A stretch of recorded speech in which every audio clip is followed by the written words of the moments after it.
Welcome to Everyone Loves Guitar, where we get to sit down and talk with interesting professional guitar players and related music industry experts. If you love playing guitar, stick around. You're in the right place.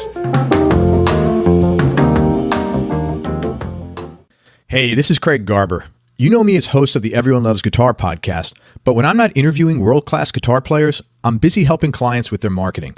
In fact, since March of 2000, I've helped over 300 clients in 108 different industries all over the world sell everything from $20 books to $5,000 seminar seats and everything in between. I even authored a book about my experience called How to Make Maximum Money with Minimum Customers. Now, if you own or operate a business, ask yourself the following marketing-related questions and be honest with your answers. Are you generating fresh new qualified leads on a daily basis? Is your website generating enough sales? And if not, do you know why? Is your advertising effective? Is it predictably and reliably making you several multiples of what you're spending on it? And lastly, are you consistently communicating with your email list? Or do you have an email list of prospects and customers, but you have no idea what to say to them, how often to say it, or how to make money with this list? If you need solutions for these marketing problems, then you need to book a one-on-one marketing strategy session with me. After this strategy session, you'll know how to speak to and make money with your email list, how to use your website to attract customers and clients who are ready to buy from you now, and how to sell your goods and services for top dollar and at much higher profit margins than your competition. Listen, stop hoping things will get better on their own. Hope is not a very good business strategy. Instead, book a marketing strategy session with me by going to everyonelovesguitar.com/marketing and find out if your business meets the 5 criteria you need to qualify for this service. Again, that's everyonelovesguitar.com/marketing. Thanks for listening. Now let's get on with the show. Hey everybody, this is Craig Garber from Everyone Loves Guitar, and we have a really different episode today. I'm with Matt Wakeling, who hosts the Guitar Speak podcast. Matt's out of Sydney, Australia, and Matt and I just wanted to kind of interview each other and get to know each other a little bit because we both do guitar podcasts, and we want to turn our audiences on to each other's show. So Matt, thank you so much for spending time with me here today. We had a tough time coordinating this. He's 15 hours ahead of me. Good to be with you, Craig. Always good to catch up. It was nice to get your call. Likewise, man. So we're going to fumble our way through this as best we can, so bear with it. But Matt's got a great show. He's a super nice guy, and I really enjoyed listening to it. And I just wanted to let you guys know that and hope you guys will listen to it as well. That being said, Matt, tell everybody about your podcast. Okay. Well, the Guitar Speak podcast started in April 2016. It really sprung out of the fact that guitar's been a huge part of my life since I was around 11 years old. I started playing, so super into guitar and guitar players, and also been a fan of podcasts. So I listen to enough podcasts and I've spent enough time around music. You think, you know what, there's probably a bunch of people in Australia that I'd love to talk about their guitar stories, and eventually that moved into overseas artists as well. So we were out mostly weekly. It's not every single week, but I aim for a weekly show, and it's an interview and often long form, but depends on the availability of the artists. But yeah, it's been going for about 20 months. Having a good time doing it. It's been great. Do you find that most people that you interview are open to doing a longer show and just like chilling out, or are they like regimented? And it depends. Mostly I'll go for a long show, which I really enjoy. I like having the time to really dig into a lot of different areas in detail if the artist is up for it. Over the last half of last year, I started hooking up with some PR companies here in Australia. So they will have a different agenda. They'll say, listen, we've got Dweezil Zappa. There's a 20-minute phone interview. Do you want to take that? And of course, I'll say yeah. So I've been doing a bunch of shorter interviews lately, but that's always initiated by my contact with a PR company. Sure. And to be honest, that's been a lot of fun as well. Like if you've got 20 minutes, it really makes you think, well, what do I really want to ask this artist? What's the nuts and bolts of it? So to be honest, I've quite enjoyed the short interviews as well, but given my choice, I'll spend a long time talking to someone if they've got the time. Yeah, obviously. It's funny because, and if you're a PR person listening to this, please take heed. So I've had contact with about 8 to 10 PR people, and 4 out of 5 of them do this. They are introduced to me usually by their own artist who says, hey, I want to do your show, but you got to talk to this person. No problem. Okay. Yeah. The PR person comes on, hey, Craig, it's really great to meet you. And they have all this enthusiasm. And in fact, which one of my artists are you interested in? And they'll send me a portfolio or list of maybe like 50 names. So I'll take the time and I'll go through these names and I'll send them back. Hey, thank you for the opportunity. I'd love to talk to these 7 people or whoever, 10 people, whatever, right? That's it. Then they literally will never, ever follow up again. And it's just like, so if you're a PR person and you actually get interviews for your artist, I want to salute you because you're in the top, 20+% of people that actually do your job. And it's the weirdest thing. I don't know why. And it's just so bizarre. Like, and I don't mean to sound negative, but it's like, the thing that many years ago, I used to write a newsletter, a marketing newsletter, and my wife made up a list of things. And she said, top 10 things to aggravate Craig. And she wrote, number 1, waste his time. And then like number 4, waste his time. Number 6. And they like, I can't stand that. It's like they just wait. I'd rather them say, no, we're not interested. No problem. That's totally cool. Everybody's different. That's not a problem.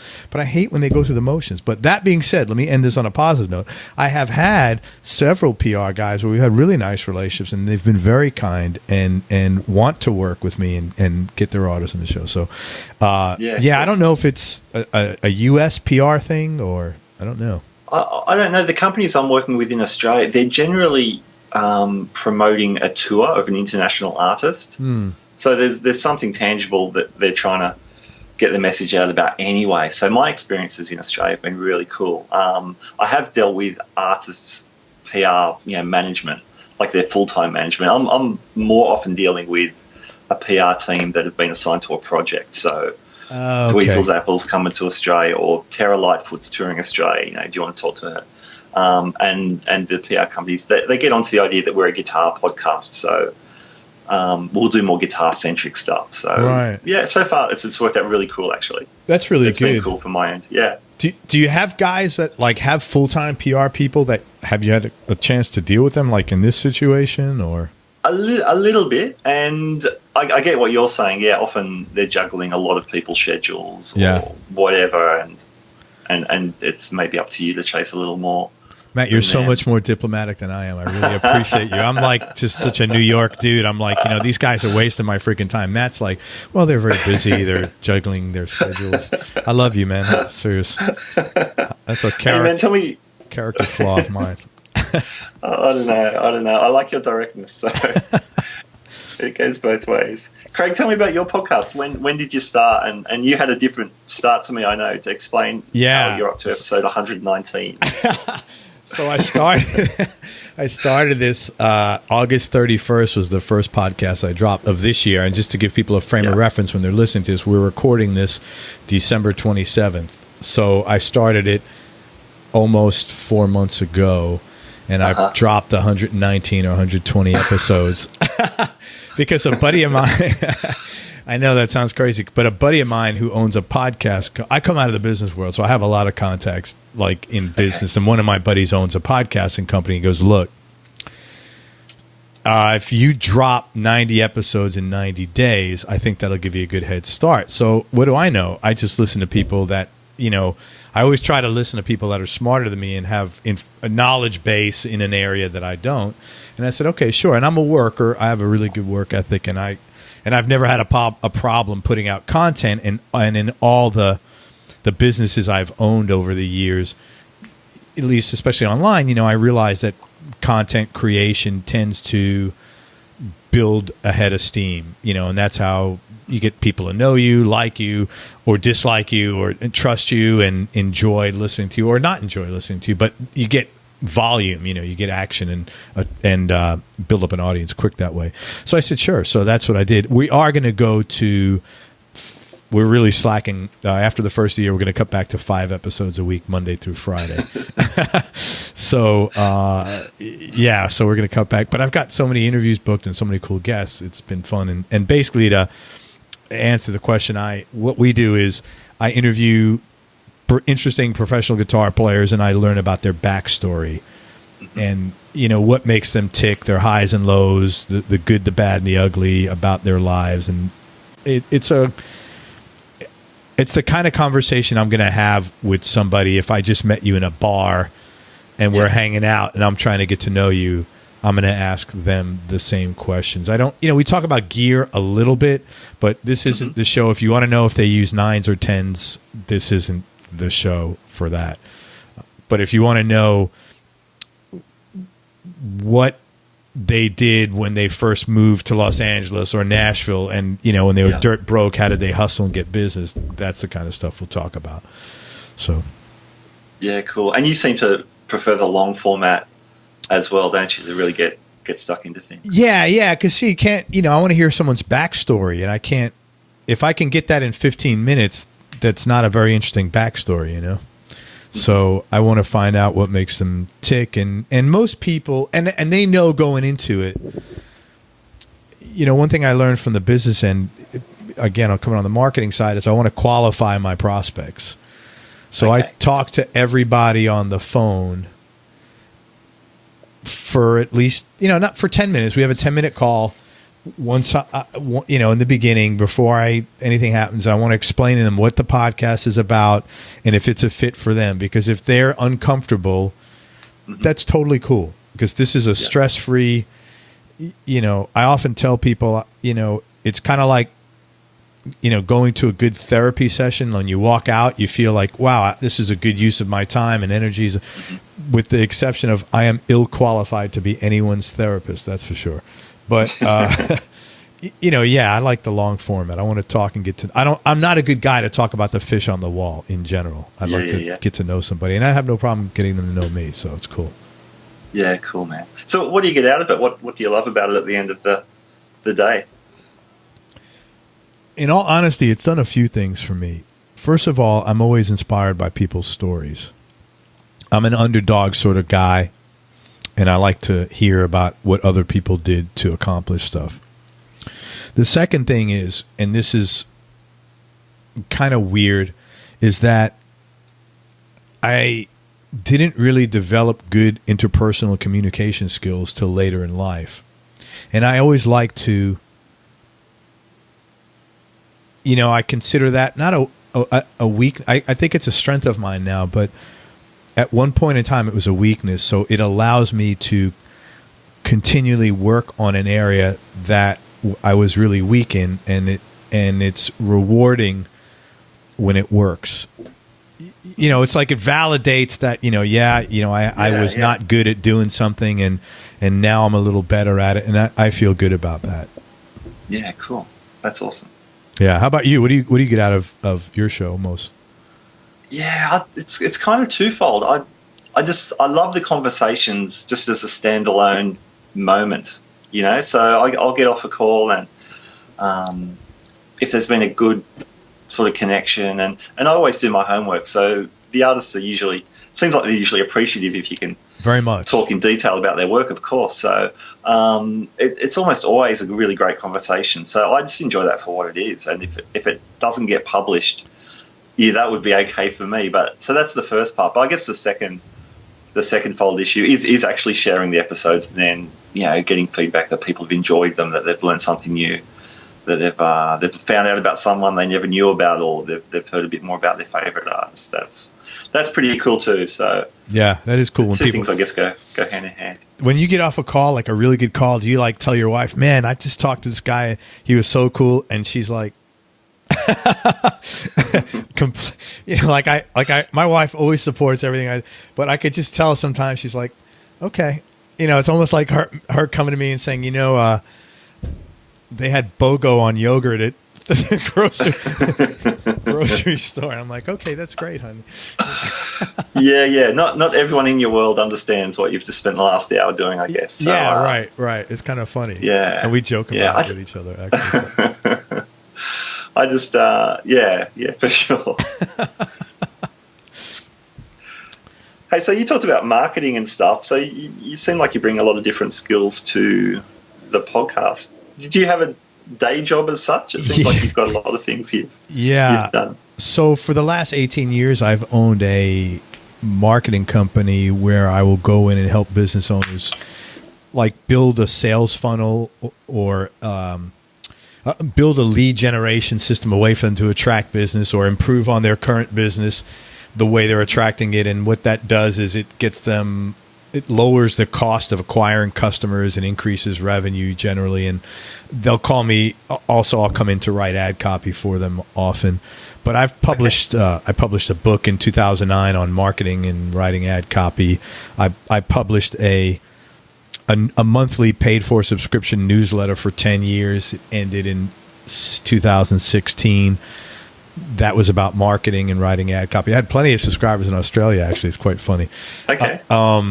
And then I also have like an e-commerce company, and I always have side hustles going on because, I'm very fortunate that I've learned a lot in marketing. So it's allowed me to do, dip my toe in the water and do different things.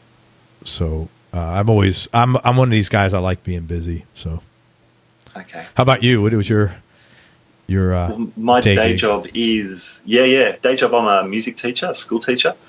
So teaching music classes to high school age kids, and I love that. So I've been doing that for about 10 years, and that's awesome. That really ties into everything really. Before that, I was playing guitar, teaching guitar, and I was working at a church as a church music director for about 10 years. That's really before cool. all that. So, yeah, apart from about 3 or 4 years out of school when I was just doing office kind of jobs, I've been doing music-related stuff in some way. So that's really cool, man. The here, I would say less than 0.5% of schools still have music programs. I've been hearing that about the States. That's really, I was going to say interesting. It sounds sad. No, it's terrible. To me. It's terrible. Yeah. In Australia, it's mandatory. So for high school, which is my age group, the first 2 years of high school, you have to do 100 hours of music. Oh wow! And then you get to choose if you're going to continue or not. That's fantastic. Yeah. Here, I think church is almost probably 50 to 75% of all the guitar players I interview played in church, or church music was a very important part of their life. Okay. And I think that's where they're working out those muscles now in church, not in. And it's a big business. Like I've met retailers that actively seek church accounts because a church will drop $20,000 on a PA system and a full music whole thing without even thinking about it. Yeah, sure. Yeah. Yeah, well, for me, I wasn't brought up in church, but I started going when I was around 16 and started playing in the church band. And just from a music perspective, aside from the issues of faith and community and all that other stuff, which is great, playing with other people blew my mind, and working with semi-professional and professional musicians at the church I went to was incredible in terms of being mentored and being shown how it's done. So I feel quite lucky that that's how things fell for me. A lot of players. I just interviewed. You know who Robin Thicke is? Yeah. So I interviewed his guitar player a couple of weeks ago, and he's very big in a lot of churches out there in California, massive churches. Yeah, and he's does a lot of church work. So it's a very common thing nowadays. Yeah, I loved your interview with Jerry McPherson. He sounded like he was in the same boat. Jerry's a really good guy. Yeah, I still get. It was funny because his interview was like 3 hours, and at the end of it, he goes, well, Craig, if anybody actually makes it to the end of this, I feel like we should give them something. And I said, okay, give him a free music lesson. He goes, great. Well, I don't know, once every 2-3 weeks, I get an email. I got one today. Hey, I just finished that third interview. How do I get that? How do I claim my music lesson? It was quite funny. He's actually his interview is one of the most popular ones because he's been in Nashville as an A-list first call guy for probably 30 years. Yeah, wow. He's very, very well known there, and he's very successful. His son, Miles McPherson, is a drummer, and Miles is actually voted CMA Country Music Drummer of the Year, I think this year or last year. So the apple doesn't fall far from the tree there, I guess. Yeah, that's cool. Yeah. That's cool. Yeah, I love that interview. You know, I devoured those 3 interviews in one go. I was doing stuff around the house. I just had the earbuds in. And oh, that's cool, man. I'm glad. I assumed you were joking about the free music lesson, so I didn't. Yeah. Well, I didn't hassle you. Well, I said that and Vince Gill's phone number because, the story about Vince Gill is that it was really funny. He said, Vince just checks into a hotel and uses his own name, Vince Gill. And Jerry goes like, Vince, what are you doing? He goes, what do you mean? He goes, you check under your own name? He goes, yeah. He goes, well, what do you do when people call you? He goes, I talk to him. And I've told that story and I've to honestly 15, 20 guys. And I have not had the good fortune of meeting Vince yet, but I will. Uh-huh. But every one of them said that's just the way he is. He's just the gentlest, sweet, lovely guy. And he's just, that's just him, man. He's just really cool, really mellow, unpretentious. Yeah, nice. And he's just got the Eagles gig, which is pretty amazing. Oh, yeah, what a bunch of talent on that stage. Yeah. Hey, Craig, what's your guitar story? I can see a bunch of sweet looking guitars in the Skype video here. What's your background in guitar? I was a musician as a kid. I played saxophone. I've had very, over the years, 1 or 2 failed attempts at starting to play guitar. I don't know why. I've always been head over heels passionate about it, about guitar music. And finally, 2 years ago, I'm 54. And, when you hit 50, you start thinking about, or I did anyway, about just, having more fun. Your mortality is kind of, not to be morbid because I don't actively think of that shit, but you realize, well, shit, I got to start doing, if there's a time, now is the time, And so I said, I'm going to start playing guitar. So I did. I started playing 2 years ago and I play almost every day. And I love it. It's done wonders for me. I'm a really driven person and to the point where I have not and really didn't do a good job of being in the present. And playing guitar has changed all that because, Matt, when you're playing, you can't think about, some disagreement you had with a student earlier this week or, the new principal that's coming in here next week, right? You got to be right there playing and that's it. And in doing that, it felt so liberating and free to me that oddly enough, I literally have done that in every area of my life where I'm here now, and it's really been so, real special to me. And I've enjoyed my life more, my children more. And I'm really grateful for that, so, that guitar you're looking at, that's a 335. I bought that in Nashville about a month and a half ago. I haven't played anything since. And I don't, I've got a Les Paul, a couple of Strats, an SG, and a Tele, but that 335, I've always wanted that. I've always been infatuated with Freddie King and his tone, and for some reason I don't sound like Freddie, Matt. Go figure. But I just love that guitar. So how about you? What's your guitar journey been like? You've been playing a long time. So I started, I was around 11. There was a guitar around the house, but no one really played it. And it was through school. It was through high school. We had a music program. Funny, we were talking about that before, and we had some lessons, and I loved it. I just loved it. I wasn't very good, but I loved it, and just hung in there. So after a couple of years of playing Happy Birthday and Jingle Bells, started getting into some rock playing. My older brother had a really great record collection. So he's 6 years older than me, and he was always playing stuff like AC/DC, lots of rock, but other stuff too. He's into Elton John and The Police and great music. Yeah, so I was hearing a lot of stuff. I was hearing the really obvious guitar stuff, the AC/DC stuff. He would show me stuff. He'd say, "Listen to this," and then there was the more atmospheric guitar stuff was I guess sinking into my head somehow as well. So got into it. Like I said, playing at church became a really big thing, a big musical influence, and then started playing functions and clubs and weddings and all that kind of stuff. So I still do all of that stuff today. I still love it. That's so cool, man. Yeah. So have you met a lot of people, I'd imagine, through playing guitar? Yeah. I mean, I met my wife We were both in the, Did you the really? church That is youth. so cool. Yeah. We were both in the youth band. She was the singer. I was the guitar player. And we were just friends for a long time. And so, yeah, that's probably awesome. the biggest... How long have you guys been together?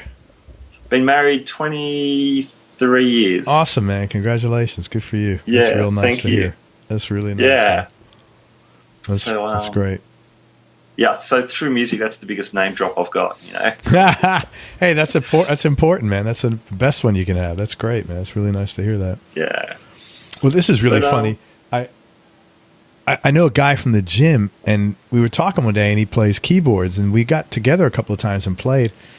Next thing I know, he's telling me, he goes, "Look, I'm getting married. I want you to play at my wedding." And I'm like, I thought he was joking. I'm like, I didn't even really like. I said, "Okay, yeah," and he goes, "No, I'm serious." And I'm like, and I was kind of not really sure why. I mean, I'm an average guitar player, but he said, "Look, there's one song I want to play, and I want to. My wife's going to walk down, and me, you, and a drummer will play it. So it's really cool. I've been practicing, and it's my first time really awesome. Playing with other people, and it's like it's a bit of an addiction. I'm going to be really disappointed when like this wedding thing goes away and I have nothing left to do. I'm going to have to find someone else to play with."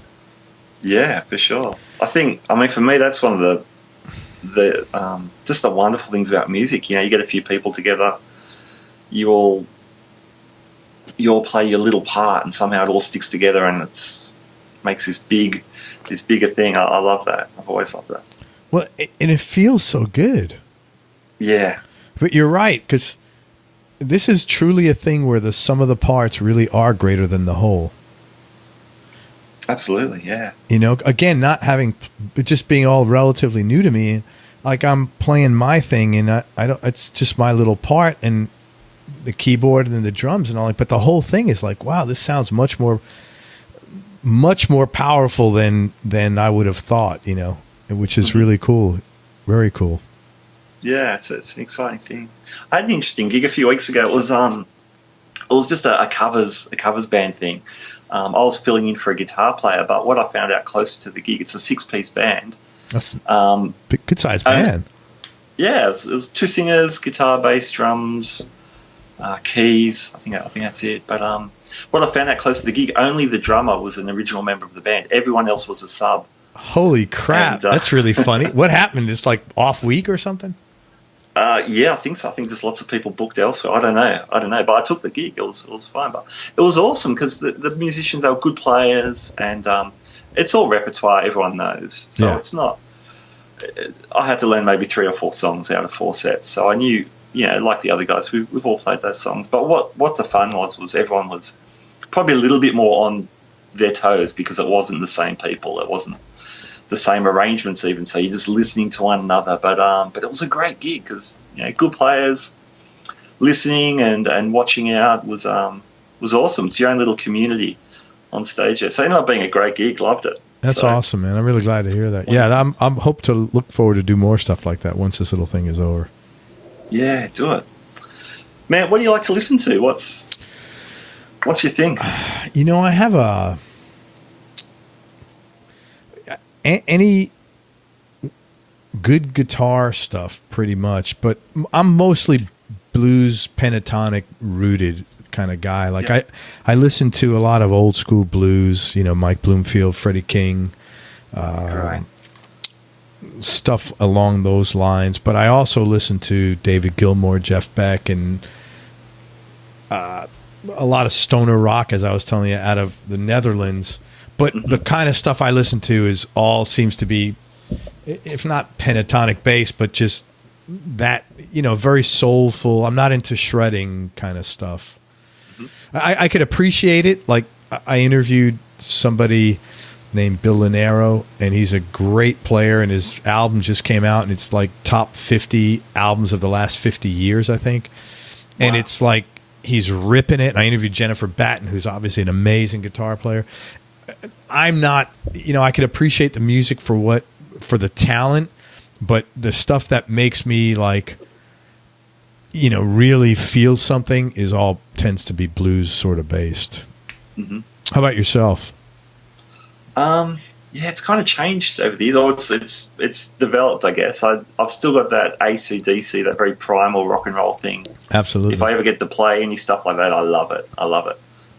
So I think that early stuff kind of sticks with you. But I think I just guess as I got older, my ears got a little bit bigger. Being around different players, got into funk and jazz stuff in my later teens.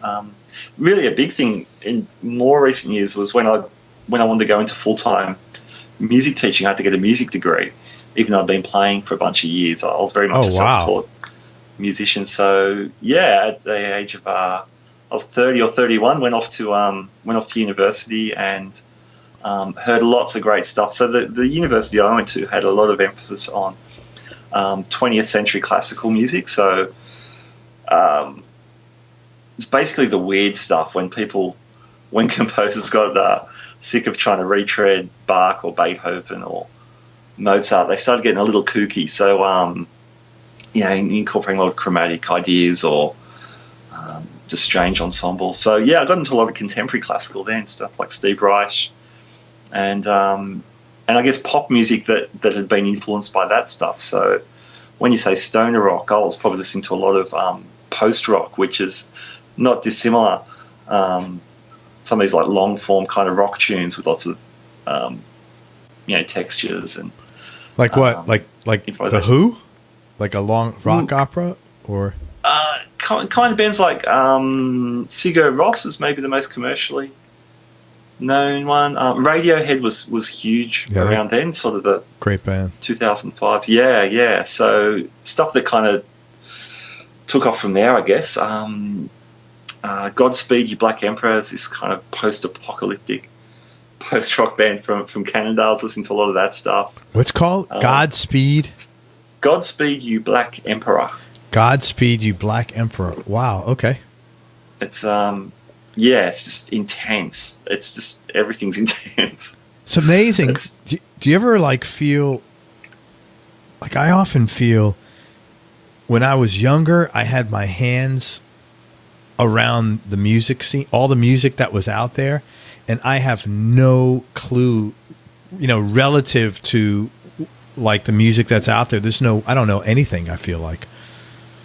Oh yeah, I think we're all there. I think you bump into what you bump into, but there's always so much more. Well, when you talk about blues guys, I thought AC/DC was heavy rock, but as I got a little older, I understood, they're just like Chuck Berry supercharged or something. That's what I always call them, Chuck Berry with distortion pedals. Pretty much. Yeah. So, for me, then I went backwards. Okay, who are the blues guys? So that's how I sort of got into blues, a little bit backwards through rock. But it's all connected somewhere, and that's what I find fascinating. It really is fascinating to figure out where it came from where. And what are you playing out of? What's your guitars of choice? Okay, so I've got my main electric. I'm mainly an electric player. My main electric is a parts caster, essentially. It's a Strat style guitar. I got it. I've had it for over 20 years, and wow, that's awesome. Yeah, it's cool. It's a bit of a mess. I call it the Matocaster. But it's essentially a Stratocaster. It's a Warmoth neck, which had no name on it when I bought it through Warmoth. They just have a blank headstock. So people would say, "What's that guitar?" So eventually I put a sticker Matocaster on that.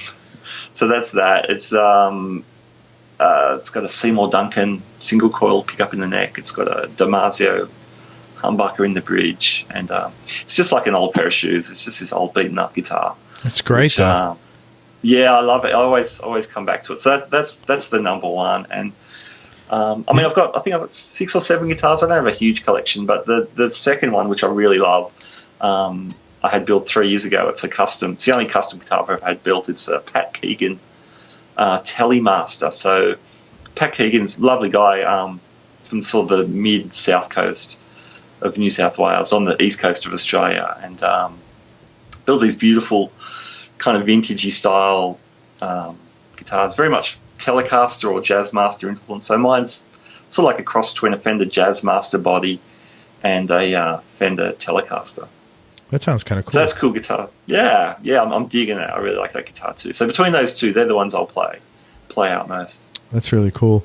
I've heard so many people that I've interviewed have a parts caster with a Warmoth neck.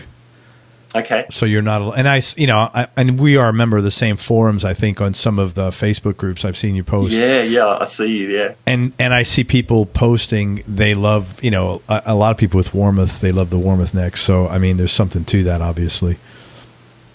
Yeah, they're a cool company. Where are they out of?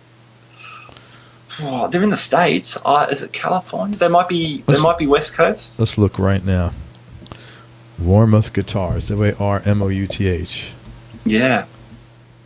While you're looking, I mean, to get one in Australia in 92 or 93, whenever I got it, you had to order it through. There was only one distributor in Australia. That was a shop called Pro Audio, wow. sorry. So they were in Canberra, which is, a few hundred kilometres from where I live. So you would ring them or send them a letter explaining what you wanted. They would then get in touch with Warmoth. So it took a few months. It was this big round trip, but it's just the neck that kind of fits my hand now. They got actually a pretty extensive website here. They're doing a lot of stuff, but they are out of a place called, I don't know how to pronounce this, Puyallup, Puyallup, Puyallup, Puyallup. I don't know how you pronounce it. Puyallup, Washington. It's Washington State, so it's just north. Oh, Washington State, so up north. Okay. Yeah, it's the northwesternmost state in the country. Yeah, okay, cool, gotcha. Yeah, but I've heard. So I guess it's pretty cold up there. Not much else to do but build guitars and. Oh, it's cold up there. Yeah, it's beautiful up there. It's actually, I was there coming from Florida where everything's incredibly flat. We were my family and I vacationed there about, I don't know, 8 years ago maybe. It's literally maybe one of the most breathtakingly beautiful places I've ever been. Okay. It's really pretty. Yeah, really spectacular. So. Hey, I've heard you say on your show you're going to head to Nashville for the is it the Summer NAMM or the Winter NAMM? I went up there on the winter. Yeah, no, it's actually Summer NAMM. Winter NAMM is in I think it's Anaheim, California. That's going on that's a couple of days. Couple of weeks, yeah, something like that. Next week or the week after. Yeah.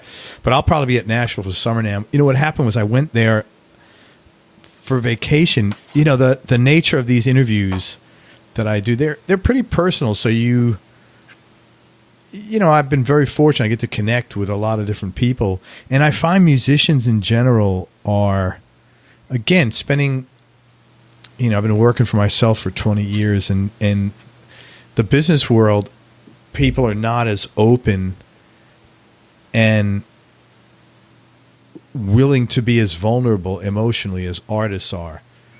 And so I used to interview people once a month when I published my newsletter. Mm-hmm. And some of it was me. I didn't ask the same questions, but people just tended to be more business-ish. But okay.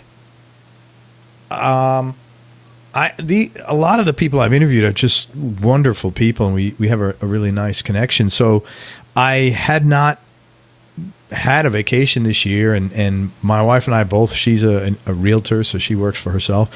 And so we both were like, hey, let's just go away for a few days. So I went up to Nashville.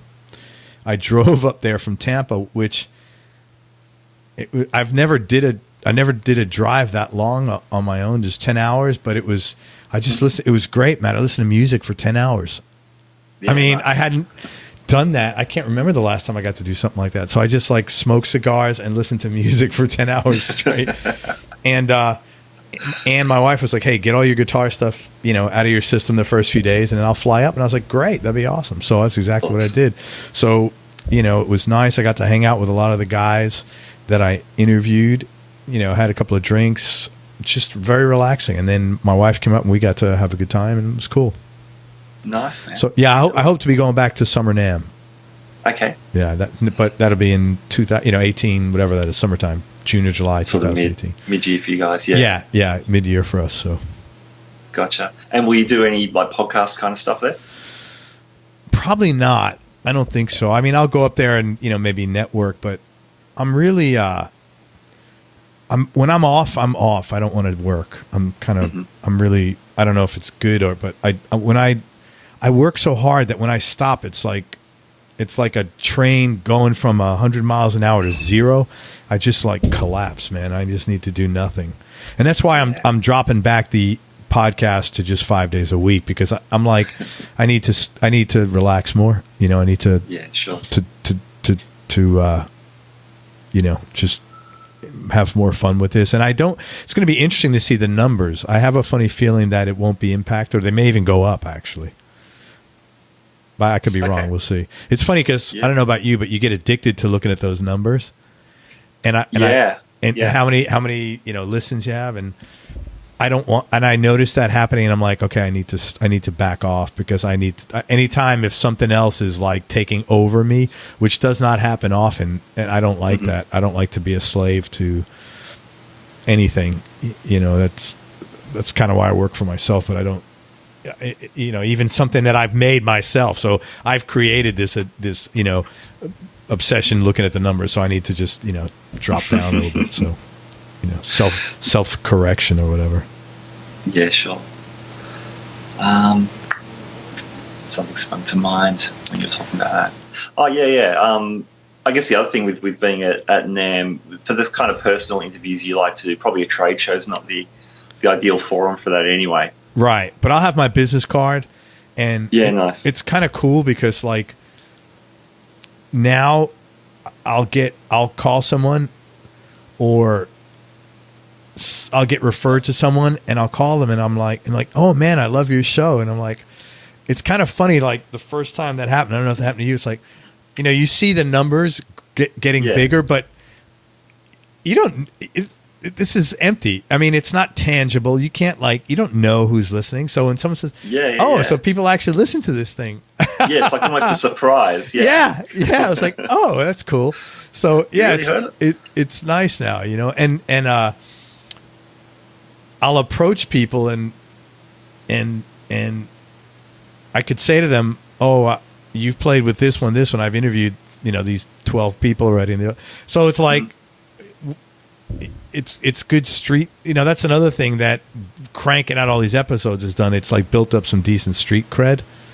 Yeah, for sure. For sure. I think we're saying off air. I'm sure. We've been talking for so long. I can't remember what we said before I hit red, but once you get a few people who are known on your show, obviously that helps build momentum as well. So yeah, that's awesome. And you pulled some great players already in the few months you've been going. That's so good. Thanks. Yeah, I've done a lot of side hustles over the last 20 years, but I have to honestly say none of them have grown as organically as this. None of them. I mean, I've done a lot of projects, but this is just like, that's why I want to monetize this thing, because I'm exactly where the universe is telling me I'm exactly where I need to be. So I have to, take this all the way. Yeah. Which so when you say monetize, what sort of plans have you got? Well, we're going to have a bunch of different things. I don't want to say now, because I'm the kind of guy, sure. I don't know what's going to work and what's not going to work. So I don't want to talk about stuff until I come from a marketing background. So everything is a test. And that's just the way you're trained. Anything you do is a test. Some of it may work, some of it may not work. But I know that if you put enough stuff out there, something's going to happen. I've already been approached by, artists to help them put projects together. So I think some things like that are going to happen. I'm going to probably look to do the same marketing consulting I normally do, but in the music industry. Yeah, cool. Stuff along those lines. But I will be selling some products too. And, again, it's not that I'm like hiding anything. I'd rather just wait till it's out there, then I could talk about it. Because I'm not 100% sure which direction I'm going to go in myself. Sure, yeah. But by the time this comes out, something should be up on the website. Yeah, cool. Well, you've got the background, the skills, obviously, to draw on that. Do you find, one thing I'm really fascinated with is the business side of things for the people I talk to, because, I'm not in business myself. I run a small business, I guess, as a part-time, semi-professional musician. But I'm always fascinated by the jumps, the leap of faith that people make. When did they become when did they go full time into music, or they've been building pedals. When did they decide, okay, we're going to go all out with this? Did you see any links between the people you talk to, like the musicians you interview, and some of the business background that you have in terms of them running a small business? Yes, it's identical. This is a small business, and they have the same problems most small businesses do. And one of the things I'm contemplating offering is actually some sort of like a group consulting where musicians or whoever, artists or whoever can pay a fee, and we can have like a monthly open Q&A phone call, stuff like that. But because I think there's a big need for that based on all the guys I've spoken to. And look, most small business owners, they have the number one problem is marketing and selling. How do you get your more services? How do you get more leads? How do you communicate with them? How do you take your product and expand your catalog? How do you get more money out of it? So I see this every day, everyone I speak to, they are all running a small business. And most of these, not unlike small businesses, most of them, if not all of them, and more so in music, have never been educated on any aspect of business. Yeah, absolutely. Like even basic things. I was shocked nobody is incorporated. Okay. Now, I've asked them why, and some of them said, well, one of the things you get is liability protection. But they're like, what am I going to get sued for? Playing a bad note? No, you're not going to get sued for that. But there's also certain tax. You get a lot more liberal tax deductions as a small business owner with no ceiling underneath that you have to do X amount of dollars before. It's just a lot of business benefits that you would get to that. And you can set up retirement plans inside of a business. You can't do that individually. So, and I got out of, I don't do this for a living, nor would I pretend to, but when I graduated college, I was a CPA, which is like a chartered accountant over there, I think. Okay. Yeah, so I did that for like 3 or 4 years. So, I mean, I have and then I had another business where I was doing financial planning. So I've grown up, I've had pretty good business seasoning. But yeah, it's very much that way. And that's why I really give these guys all a lot of credit, because they're going out there every day running a business, and they don't even, they're running without a net for the most part. Yeah, right. So that's a good question, actually. Cool. What are you doing when you're not podcasting or marketing or hustling? I like to work out a lot. Yeah. I've been with my wife 25 years. We got a great relationship. Awesome. I like spending time with her. We're on the 10-yard line now. Our last kid is almost out of the house. Oh, really? Yeah, she's 17, and she's welcome to stay as long as she wants. But we made it, is what I'm saying. Yeah, that's cool. 2 other kids. I have a granddaughter. So I like working out, playing music, photography, spending time with my wife, traveling. I like smoking cigars and coffee. I'm not like a big partier, to be honest with you. Mm-hmm. I mean, I'll have a drink once in a while, but I'm not. This is not really my thing. Sure. I just like to meet people and learn about them. How about yourself? What are your hobbies? Well, yeah, it's funny. I mean, I sort of see this podcast as an elaborate hobby, at least. Yeah. That I do, because I got my day job. I'm playing gigs. I've got my family. I've got my wife and 2 kids. So that's full time already. Yeah. So I love putting the podcast together. That's been a lot of fun this last year and a half or so. But outside of that, I ride a bike. Just gotten into bike riding the last few years. But all back into it since being a kid, trying to keep a bit fit, and that's been a lot of fun. Loving that. Do you do that with your wife or alone? Oh, mostly alone. But sometimes we'll go as a family. Yeah. That's cool. There's some nice bike tracks around here where I live. So, that's cool. That's cool. That's me, like reading when I get time, do a bit of writing here or there. It's funny. I was such a big reader. I mean, I read a book a month for probably like 18 years. And then once I started playing guitar, I stopped altogether. I think I've read maybe 3 books in the last 2 years. I just, like you just said, it's full. You can only do so much, man. Yeah. It's just hard to to fit enough hours into the day sometimes. Yeah, for sure. And man, if you got the guitar bug, I'd say run with it, man. Yeah, absolutely. I'd rather put my time on that. I was talking to my son about that when I first started playing. I said, Nick, I feel bad. I'm not reading. His dad, look, you've read enough books. Take your time off. And I was like, okay, thank you. Sometimes, Yeah. I'm like, okay, yeah, that makes sense. Thank you. Yeah. Sometimes you need permission to do something, even if you don't need permission to do it. You know what I'm saying? Yeah. So gotcha. It's funny. There's a bike race that I did once with my son, and I'm thinking about doing it with my wife.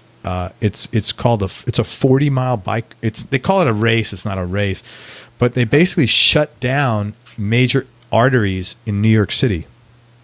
Okay. And cool. You bike ride 40 miles, and there's 5 boroughs, like provinces, I guess, kind of in the city, and you go to each one, and it's a 40-mile race. And at the end, you go over I think it's the Verrazano Narrows Bridge. It's like it's supposedly the biggest angle ascension bridge in the country, and man, my legs were so I had to get up. I got up halfway and I had to walk the other half until I got to the peak. But it's a really cool race, man. Oh man, full on. That's cool. Yeah, man, I'm such a slow coach. I just dawdle. I just stroll along. Oh, so do we. Yeah. I get overtaken by the guys in the Lycra. Oh yeah, who are fully engaged. What's funny, I got into bike riding like, I don't know, 8 or 9 years ago, and I would call around and find out, hey, do you guys, there's like a lot of clubs, but like the minimum speed they're doing is 20 miles an hour, which that's like, if you just start, that's like, that's way too quick for me. I was like, I was pressing it at 13, I was like, yeah. Gotcha. Yeah. So, but it's bike riding is fun, man. Yeah, cool. Hey, podcasts. Like you're obviously running one. We're running one. Do you listen to many? I don't listen to many because of my time, but I'll tell you what and the ones I do listen to are all about marketing and making money, which is terrible. But it is what it is. I listen to, there's a really good one called Side Hustle. And they're like 6 to 8 minute episodes each. I listen to Indie Hackers, which is another kind of a side hustle thing. I listen to Tube Buddy Express, which is about making money on YouTube. I guess I've replaced my business education. I do listen to Mark Maron's podcast once in a while. I don't know if you know him. Okay, yeah. Yeah, I listen to that sometimes. That's cool. Yeah. I do not. He gets some good musicians on too. He does. Yeah. He plays guitar, I think. So I think that's his thing. Yeah. I think I've replaced my business education and reading through podcasting. But how about you? Yeah, I guess. I guess the gateway for me wanting to start the podcast was being a fan in the first place, I guess. So, like you said, I like people's stories, that sort of thing. So I'd listen to stuff like This American Life. There's an Australian one called Conversations, which is great.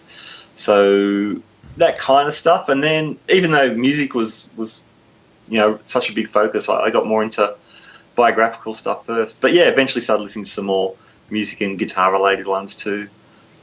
Jude Gold's podcast is great. Yeah, I've listened to that. It is really good. He's fantastic. He's a brilliant guitar player in his own right. I spoke to him about this time last year, which was awesome for my show. Amps and Axes is great. Those guys are consistently really good. They've been going for over 200 episodes, week by week. Which, of course, you'll eclipse by March or something. But still. Well, you know what? I was thinking about that. I was like, man, I'll have like. By the end of this year, let's see, I don't know. By March, I will have 100. No, I'll just hit 170 in March. I'll probably hit, I don't know, whatever. I'll probably hit 200, it looks like, in May. Yeah, cool. Or April. I feel like I should say, though, that I haven't listened to all 119, but whenever I've listened to your show, they've been great. So it's not as if you just thanks. Cookie cutter. Just getting them out there to get the numbers on the board. They're actually great episodes, and you obviously take a lot of care in. Thank you. Presenting them, being thoughtful. That really means a lot to me. I have a really good work ethic. That I'm not like a guy that brags, but I'm really proud of my work ethic. And I think work ethic's one of those things that is really important definition of your character. And I think how you do one thing is how you do everything. I mean, if you either have a good work ethic and you have that in everything you do, or you don't. It's like being pregnant. Like I said earlier, I think it's you either are or you're not. And you are or you're not. Yeah, I really do work hard, and I've always been that way. I mean, I was when I've published marketing programs, and I always it was really important to me that I have.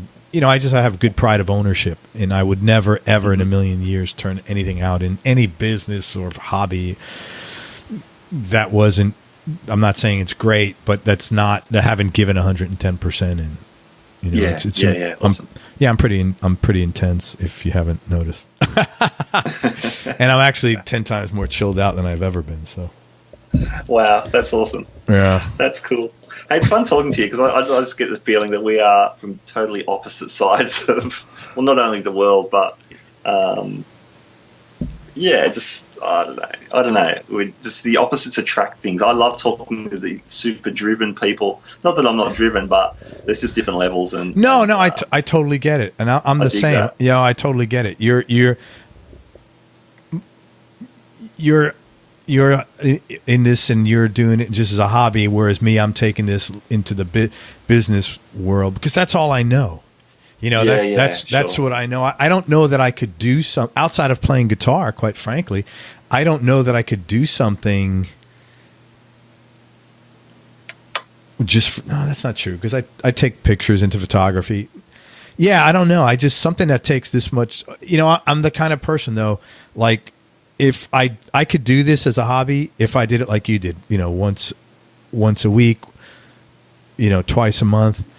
But this was something that it was really weird, man. I almost felt like I had a calling to do this. I've never felt like that about anything I've done in my life, outside of when I learned how to write ad copy. There was something about that too. But there's been a few things that have just been like that, and this is one of them. Awesome. This is, and I just get really good feedback from the people I interview, and what that's like when isn't it rewarding when you put together an interview and the other person says, "Hey, man, I really appreciate that." Yeah, absolutely. It's just absolutely. It's nice to know that your hard work was that there's a good experience in it for. I don't know about you. I always feel I have two quote customers. One is the listener, and one is the interviewee.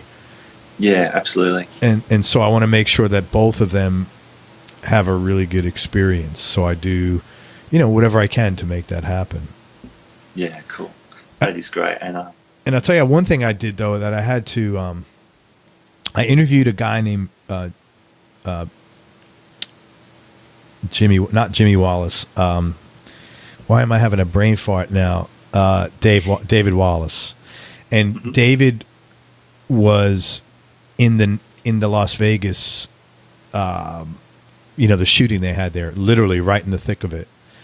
And his interview was scheduled for that day, and he said, and I said, "How you doing?" And he was like, "Man, this is a week after, 3, 4, 5 days after it happened." And I said, "How you doing?" He goes, "Man, I was just in Vegas." I'm like, "Holy shit, you're kidding me." And and I could just tell, he wanted to tell his story. And I said, "Hey, listen," and we started talking. I said, "Would you like to do, this podcast just about your story there? And then we could do your regular one, reschedule in a couple of weeks." He goes, "Yeah, I'd really like to do that." And I felt, I felt really good because I'm kind of good with people and I have a sixth sense sometimes. And I just felt like, man, he really needed to unload that. And I went out of my way to make sure that anything we discussed, that I didn't sensationalize it. You know what I mean? I didn't. I went out of my way to make sure I would not approach this like some, overzealous journalist trying to get a hot scoop, because I was really empathetic about what he had just gone through, and I didn't. And had I asked certain questions, I probably could have. I didn't. I just felt good helping the guy out, and and even most of my people don't listen to their episodes. And I said, hey, listen, why don't you and your wife listen to this? Make sure you're good with everything. And he was like, no, we don't. I said, no, just go on it. Because, when you have an emotional thing like that, you're more apt to say something and then later say, oh, maybe I need to cut it. I shouldn't have said that. So I didn't want him to have any like buyer's remorse, so to speak. Yeah. So yeah, cool. That was really, I felt good about that because I think I felt like I helped him. Yeah, right. So yeah, that's awesome. But yeah, I'm just like a type A. And like I said, Matt, I've never been more mellow in my life. I'm so chilled out now. That's cool, man. That's really cool. My wife. Now, I'm so into the podcast too. I would love to do more, but I just had to reconcile. Not at the first even. It took me a while into it. I'm not going to be able to do every interview, which bums me out. But there'll be an opportunity. I've got my day job. I've got something else I'm doing. I can't catch that artist when they're available or whatever. So so I'm sort of at maximum capacity, but it's just I totally get it. A slow pace, but still enjoying it all the same. Yeah, it's funny. I'm at maximum capacity now. I don't know, like I've got some pretty heavy guys coming on, and I'm like, I have a list of people I cannot call for at least 30 to 60 days. Just because I can't say, hey, you want to come on my show? Okay, how's April? Like what? It's just like it's like booking a dentist appointment 3 years in advance. Yeah. That's cool. That's a good problem. No, I'm grateful. Sure. Believe me, I am very grateful for that. That's a great problem. That's why I'm saying I've never done a project that's like exploded like this. Yeah. So, cool. I'm going to see this through and figure out what my role in the universe is supposed to be with it. So cool, man. That's awesome. So, hey, where can... Oh, I want to ask you one question, and then I'll answer it if you want as well. Yeah. I just started asking this question. I think it's a good question. And if you don't want to answer, that's totally cool. What has been your biggest change in your personality over the last 10 years? And how old are you, if you're okay saying that? I'm 46. So okay. I'm not far behind you. Okay. I reckon, just thinking through it, I think for my 30s, I seem to enjoy my 30s more than my 20s. So I felt like I was getting to know myself a bit more.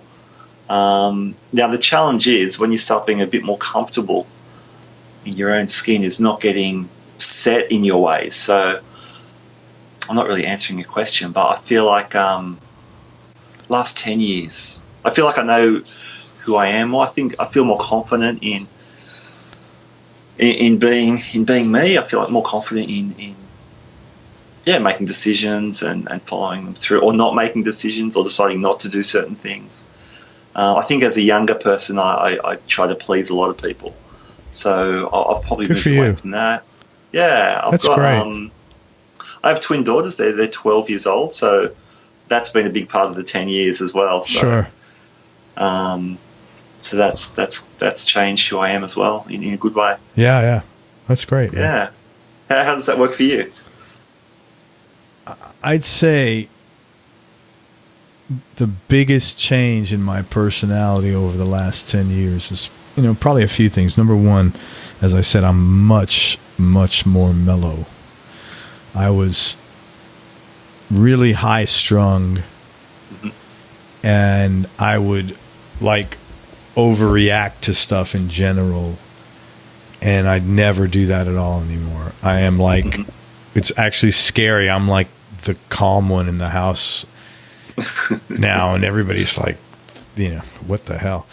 The other thing is I had a very rough upbringing, very difficult, and I've become comfortable being nice. I've realized that there's a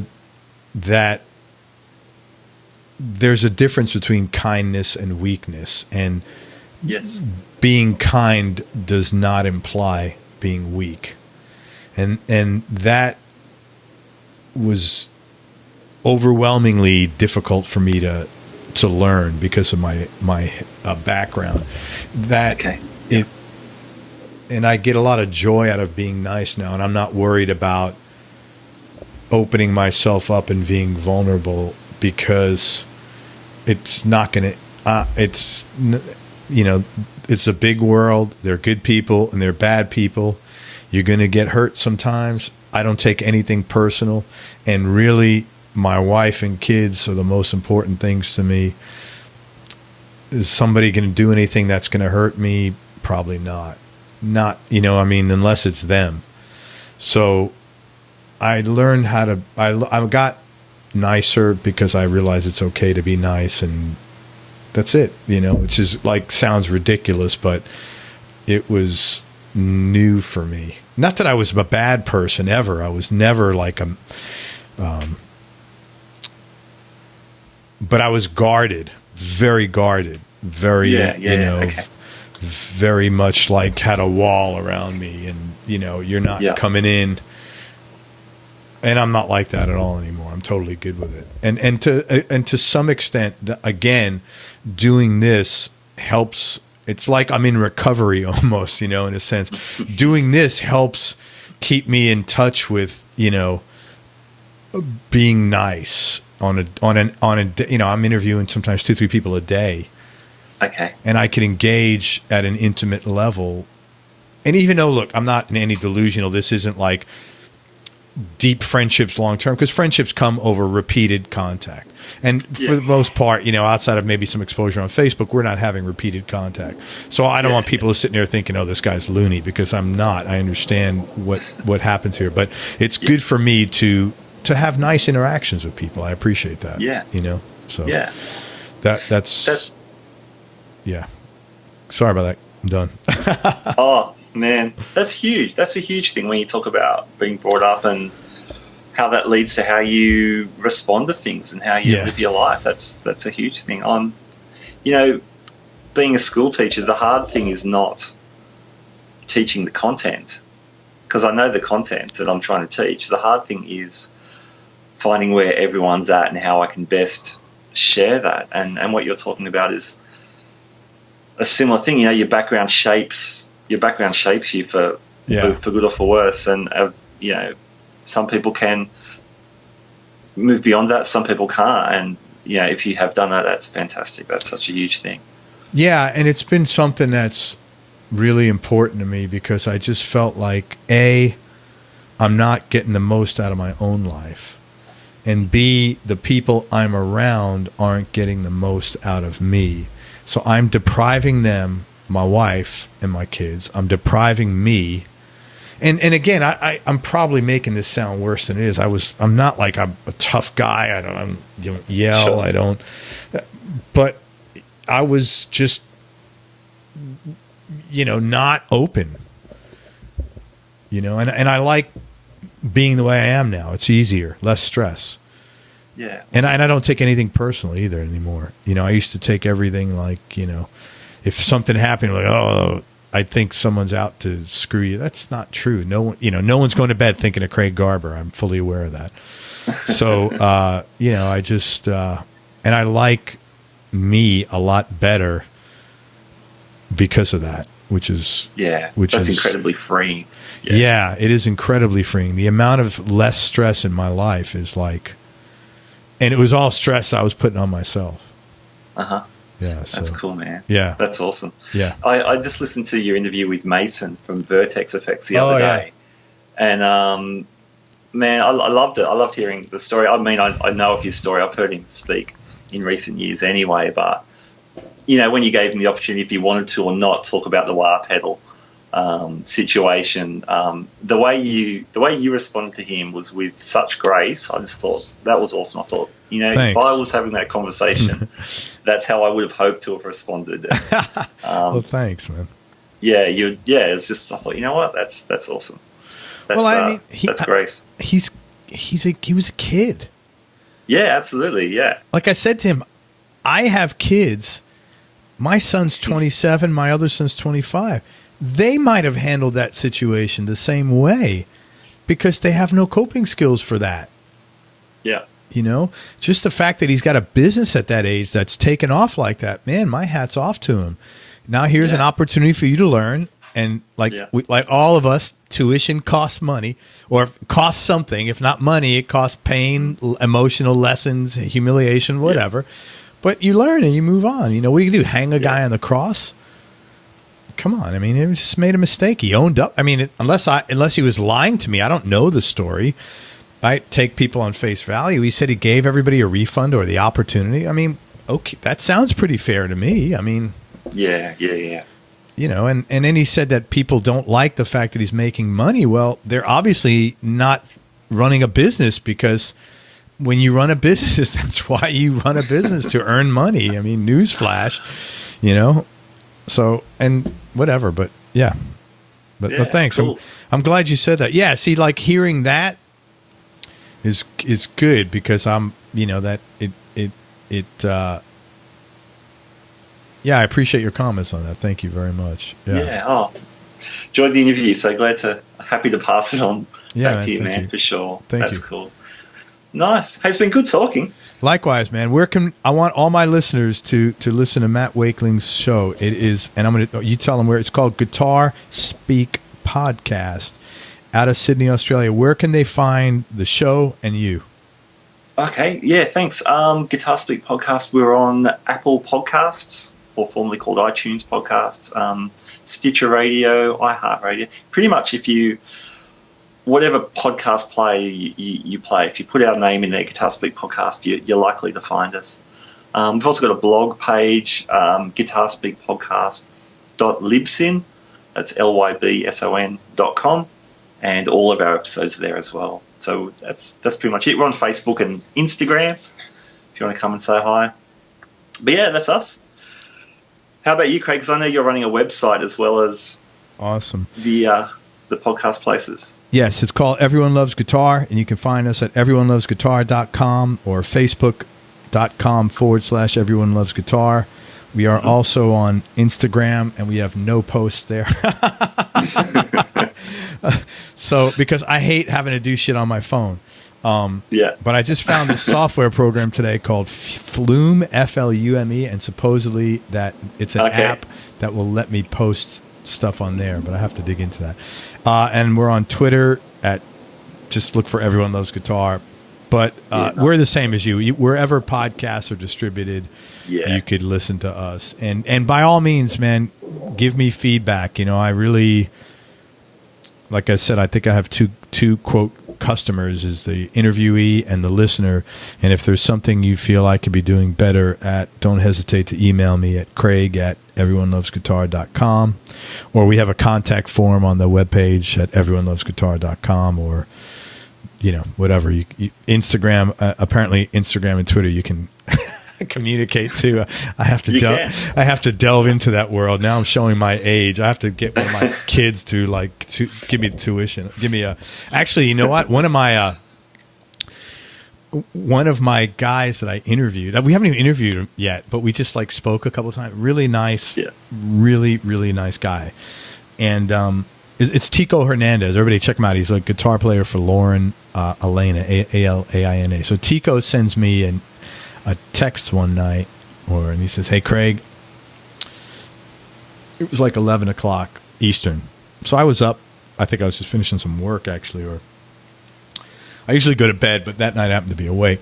Or usually I'm in bed with my wife that time, but that night I happened to be awake. And he says, "Craig, I'm really sorry to bother you, but I can't go to sleep until I get this off my chest." And I said, "Hey, what's up, man?" He goes, "Make sure you go to Instagram and Twitter and take the names for your show, even if you're not going to use them." I'm like, "Man, that was so kind of you to tell me that, man." I was really moved that he like that.